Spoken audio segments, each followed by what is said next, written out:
At Enrique Hill, magbabalik asap natin to. Mas pasisiglahin ang long weekend sa hatid ng inaabangang comeback acts at maagang pa-Valentine's Day sorpresa sa paboritong stars ngayong linggo. Sa asap natin to sa Kapamilya Channel, A to Z at TV5. Abangan ang pinakahihintay na pagbabalik ng majestic superstar na si Ma Salvador sa ASAP stage. Tampok ang kanyang pinakabagong single performance.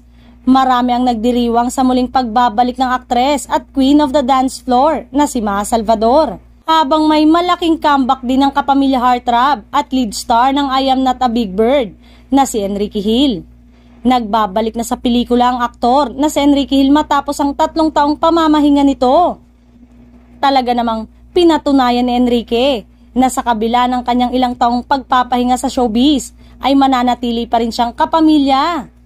Nagtrending noon si Enrique Hill nang i-anunsyo ang kanyang pagbabalik sa ASAP. May mga gagawing proyekto ang aktor tulad ng teleserye bukod sa pelikula. Sa katunayan, napabalita pa noong ang comeback acting vehicle niya ay isang movie kasama ang mga kapuso artist. Natsikahan ding posibleng isang concert ang maghuhudyat ng kanyang pagbabalik sa limelight. Nakawala na sa wakas ang aktor sa love team syndrome na nalikha ng tandem ni Liza Soberano.